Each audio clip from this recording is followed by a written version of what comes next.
Hi.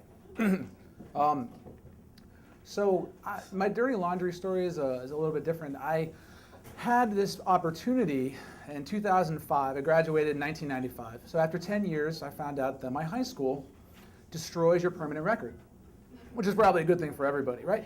But I had this opportunity. This little postcard comes in and it says, you can go ahead and get your permanent record sent to you. So I was thinking, sounds like a good thing,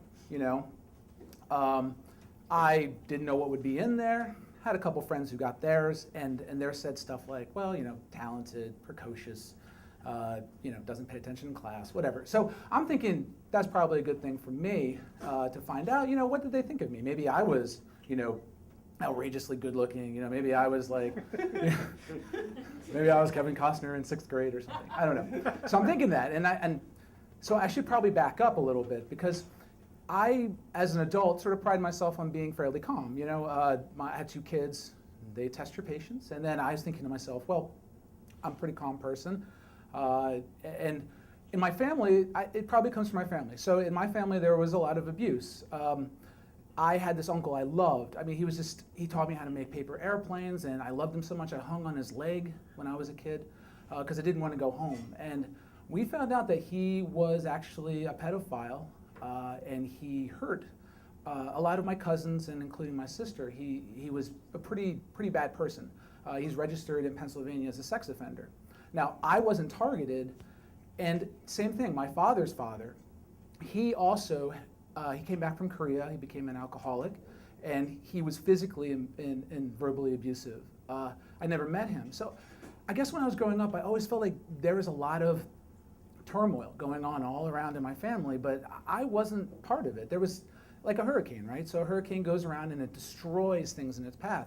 But at the center of that hurricane, there's an eye, right? The eye doesn't get affected. It's this calm center. And I always thought, that's me. I'm the calm center, right? It turned out that this envelope comes in the mail, back to the envelope, right?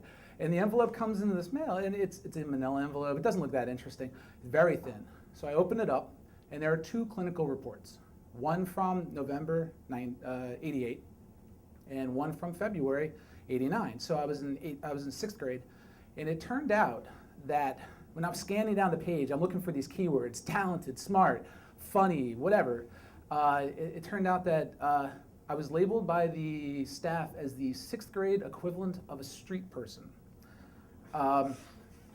Which is kind of hurtful, It's also oddly specific.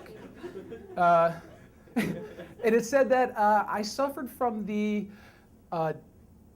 anxiety disorder of childhood, which I don't know what that means, but it really bothered me, because I was like, I never was affected by anything. I was fine. But then I started thinking back into these moments, and I called my mom, and I said, Mom, what was this about?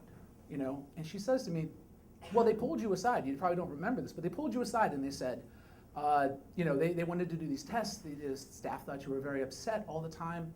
And they pulled me aside and they took me in there, and I was looking at these ink blots, trying to get these things in order.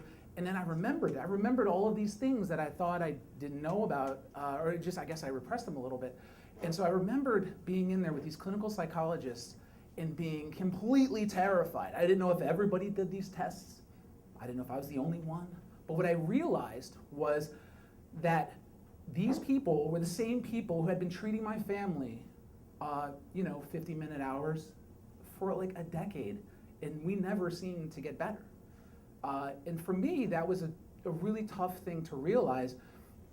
And so I just wanted to get out of there. So after talking to my mom, I was like, this really shook my whole perception of who I was. I was calm, right? I was the center of this thing that was going on, and there was all these people sort of like struggling to get through what had happened, this dysfunction. And I realized that if I couldn't be an eye of a hurricane, that I'm a writer now, I realized that I was just an eye. I was the person who witnessed these things. And the people like my sister and my dad and my mom who went through all of these different abuses, I was their witness, in that I could be their eye, the person who witnessed how they survived and then rebuilt their lives from there. That's it.